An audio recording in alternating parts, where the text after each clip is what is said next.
Hi friends, this is Satish from stock mark. நிஃப்டியோட daily digest report பற்றி பார்த்துட்டு இருக்கோம். இன்றைக்கி என்னென்ன விஷயங்கள் நடந்தது அப்படின்ற மாதிரி பார்க்கலாம். ஸோ ஸ்டில் அந்த வாரோட விஷயம் வந்து மெயின்டைன் ஆகிட்டு இருக்குன்னு தான் சொல்ல முடியும். வாரோட பிரச்சனை வந்து மெயின்டைன் ஆகிட்டு இருக்குன்னு தான் சொல்ல முடியும். ஈச் அண்ட் எவ்ரி டே வந்து நெகட்டிவ் நியூஸஸ் வந்து போட்டிட்டு இருக்காங்க. டெய்லி மார்க்கெட் என்ன ஆகிட்டு இருக்குன்னா, கேப் டவுனில் ஓப்பன் ஆகுது. மற்ற நியூஸஸ் அப்படியே நைட்டு முடிஞ்சதை வச்சு கேப் டவுனில் ஓப்பன் ஆகுது. திருப்பி நம்ம மார்க்கெட் வந்து பார்த்திங்கன்னா அப்படியே ஸ்லோவாக கிராஜுவலி ரைஸ் ஆகுது. திருப்பி ஆஃப்டர்நூன் யூரோப் ஓப்பன் ஆகுது, திருப்பி ஃபால் ஆகுது. ஸோ இதே கண்டினியூஸாக இந்த மாதிரியான ஒரு சூழ்நிலை தான் போயிட்டு இருக்கிற மாதிரி பார்க்கலாம் மார்க்கெட்டில்.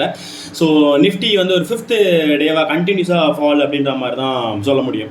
ஸோ ரஷ்யா வந்து நேற்று இன்னொரு நியூஸாக பார்க்கணும் அப்படின்னு கேட்டிங்கன்னா, ரஷ்யா மார்க்கெட் வந்து பார்த்திங்கன்னா நேற்று சிங்கிள் டேயில் 17% வரைக்கும் மார்க்கெட் வந்து ஒரு ஷார்ப் ஃபால் அப்படின்ற மாதிரி சொல்ல முடியும். நியர்லி 10 லட்சம் கோடி வந்து கடைசி ஒரு 5 நாளில் வந்து அவங்க லாஸ் பண்ணியிருக்காங்க அப்படின்ற மாதிரி சொல்லலாம். ஸோ ரஷ்யா யுக்ரைன் அந்த பிரச்சனை சண்டை வந்து இன்னும் முடிவுக்கு வர மாதிரி தெரில. இன்னும் அது மேலே ப்ராப்ளம் கிரியேட் பண்ணிகிட்டே இருக்காங்க அப்படின்ற மாதிரி தான் போக முடியுது.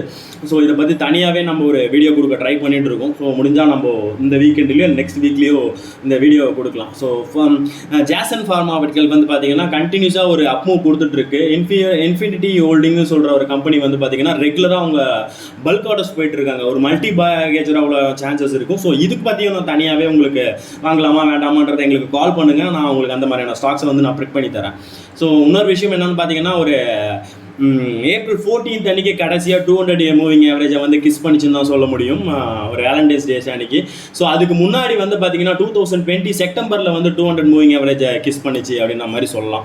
ஸோ இந்த 2 நாளை தவிர்த்து வந்து பார்த்தீங்கன்னா இன்றைக்கி ரொம்பவே ஒரு கீழேயே போயிட்டு, ஆனால் ஒரு க்ளோசிங் வந்து அதுக்கு ஒரு நல்ல ஒரு ரெஸ்பான்ஸ் கொடுத்துச்சு அந்த 200 மூவிங் ஆவரேஜ் இந்த மாதிரி சொல்ல முடியும். பட் ஆனால் அதை மெயின்டைன் ஆகுதான்றதை வாட்ச் பண்ணி தான் பார்க்கணும். ஏன்னா ஏகப்பட்ட நெகட்டிவ் ஃபேக்டர்ஸ் வந்து மார்க்கெட்டை வந்து அழுத்திட்டு இருக்கு அப்படின்ற மாதிரி பார்க்கலாம். ஸோ நம்ம மார்க்கெட் மட்டும்தான் குளோபலி மார்க்கெட்டில் மேலே இருக்குது. மிச்சம் எல்லா மார்க்கெட்டும் வந்து பார்த்தீங்கன்னா 200 மூவிங் ஆவரேஜுக்கு கீழே தான் ட்ரேட் ஆகுது. ஸோ அந்த விஷயத்தை நம்ம கண்டிப்பாக மானிட்டர் பண்ண வேண்டியது இருக்கான்னு கேட்டால் கண்டிப்பாக இருக்குது. எஃப்ஐஎஸோட பொசிஷன் வந்து பார்த்தீங்கன்னா கண்டினியூஸாக எஃப்ஐஎஸ் வந்து செல்லிங் சைட்லையும் டிஎஸ் வந்து பையிங் சைட்லையும் ஓரளவுக்கு டிஎஸ் பேலன்ஸ் பண்ண ட்ரை பண்ணுறாங்கன்னு தான் சொல்ல முடியும். யூஎஸ் வந்து பார்த்தீங்கன்னா மானிட்டரி பாலிசியை வந்து ரொம்ப பெரிய ஒரு விஷயமாக எடுத்துகிட்டு இருக்காங்க. ஸோ அதுவுமே ஒரு நெகட்டிவ் ஃபேக்டரான ஒரு நியூஸ் தான். அகெயின் திருப்பி 100 barrels போயிடுச்சு க்ரூட் ஆயில். நம்ம ஆல்ரெடி சொல்லிட்டு இருந்தோம் ஒரு கன்சால்ட்ரேஷன் மூவில் இருந்தது அப்படின்ற மாதிரி. ஸோ திருப்பியும் ஒரு $100 போயிடுச்சு.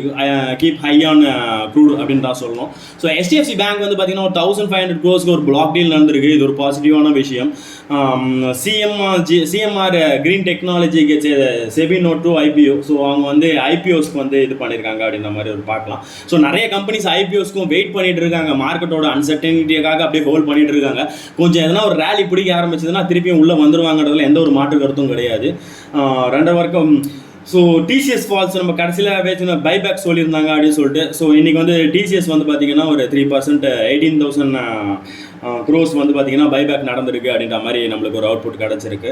ஸோ நம்ம ஒரு டைம் பாம் மேலே உட்காந்துட்டு இருக்கோம் அப்படின்றதுல எந்த ஒரு டவுட்டும் கிடையாது. ஸோ அந்த டைம் பாம் வந்து பார்த்திங்கன்னா அந்த யுக்ரைன் வார் ஃபேக்டர் அப்படின்ற மாதிரி தான்.